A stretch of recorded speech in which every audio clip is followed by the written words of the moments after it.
Hey, welcome back to Two Ponds Croft. I'm the Randy Man Can, and just thought we'd show another quick video. We're working once again on my John Deere 660 hay rake, and you might recall the last video we did, we replaced this axle. The axle had broke right here, and so the video was about me just rebuilding this whole sub axle and getting it back together. So as you can see, we've got new tires on it. I went ahead and actually rebuilt, just repacked the bearings and took the sub axle off of my other tractor. So I still have a spare and also another axle. So you know, if you need to run across any of those. So I thought I was all done with this until I went and one of these tooth bars was really loose.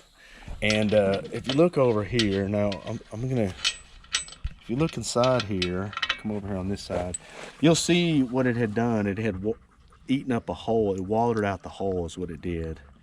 So here's the old one I took off right here. This nut would be here. It didn't want to come off because of it wallering around. So I had to cut this off. I went online, and believe it or not, you can find a parts breakdown. There's quite a few pieces that are inside here to make this up and make it work.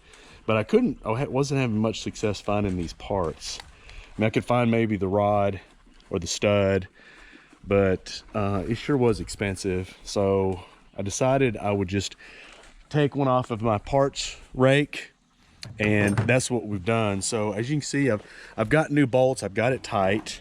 And I put a big washer back here, and then I'm also going to put, if you'll notice, come over here and look, on this side, I'm going to put a big washer over top of this wallowed out spot. And I'm going to, basically, when I get this tight, I'm going to bring my welder out here, and I'm just going to weld these washers in place. And I think that's going to do a really good job of keeping this thing from moving. I could just tighten it alone, but it might still try to work itself around. So anyway, now I looked online, and these little tooth bar links were,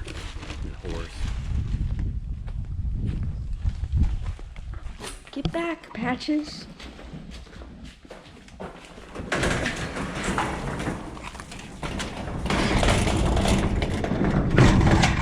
Okay, sorry for the interruption.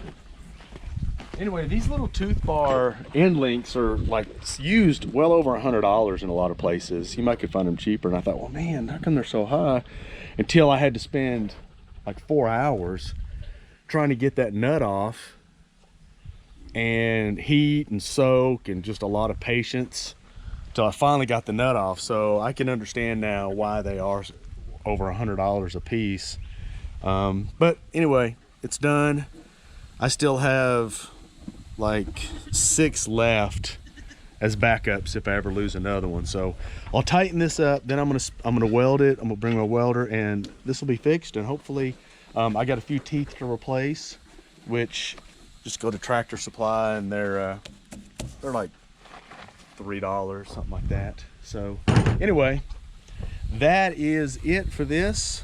I appreciate you tuning in. Like the video if you enjoyed it, or if it was beneficial or helpful, or if you have any questions or you need any parts for your hay rake, just reach out and message me at the Randy Man Can, and I'll be sure to try to help you out any way I can. So over and out. Thank you.